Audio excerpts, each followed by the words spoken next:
Beruchim Tiou Rabotai, on est le 16 Heshvan et dans notre paracha, pour la première fois dans la Torah, on a un ta'am, je ne sais pas comment on l'appelle en français, c'est tous les ta'amim, les signes qu'il y a dans la Torah, qui s'appelle Shalshelet.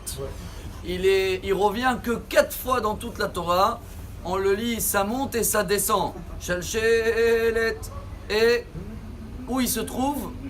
Quand Lot, on est venu l'annoncer, ça y est, Dieu est en train de détruire Sodome, il voit le feu un peu partout, tant qu'il n'a pas vu que la banque de Sodome était détruite, il a essayé de prendre, Rashi il amène le Midrash, encore de l'argent, encore des valises, et il a trop retardé. Vait Ma'ama, ça veut dire retardé.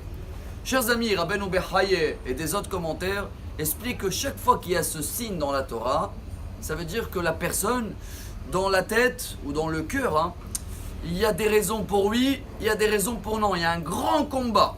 C'est où la deuxième fois dans la Torah qu'il y a Shalshelet? La semaine prochaine, dans l'histoire que Eliezer va chercher une femme pour Yitzhak. Comme lui, il avait aussi une fille, c'était très très dur pour lui de prendre cette décision et de mettre les intérêts personnels de côté. Troisième fois dans la Torah où on a ce signe-là, Yosef, après qu'il a lutté tous les jours contre la femme de Potiphar, de ne pas tomber dans le piège. Et à la fin, c'est marqué Vaïmaen. Il a pu lutter et gagner. Et le dernier, il est où dans la Torah? Avec Moshe Rabbeinu. Après 7 jours de rodage, comme ça on appelle, il a tout préparé et Dieu lui dit, ça y est, maintenant c'est Aaron, c'est marqué Vaishhat. Moshe Rabbeinu, c'était, le Midrash amène comme une punition pour lui parce qu'il a fait retarder Hachem avant avec le buisson ardent. Le message pour nous, chers amis, de la paracha de cette semaine, il y a des choses comme l'argent que ça nous tient tellement fort que même Lot qui était un donateur, il a accueilli les invités, il a même dit à ses gendres, vite sortez parce que Dieu va détruire la ville. Mais quand ça arrive au compte banque, il se retient. Pour cela le Rambam, le Maïmonide amène une halakha. Il amène ça dans son commentaire sur Avot, les maximes des pères. Qu'est-ce qui est mieux, de donner 100 shekels à un pauvre ou tous les jours 1 shekel pendant 100 jours? La halakha, elle est tous les jours 1 shekel. Pourquoi?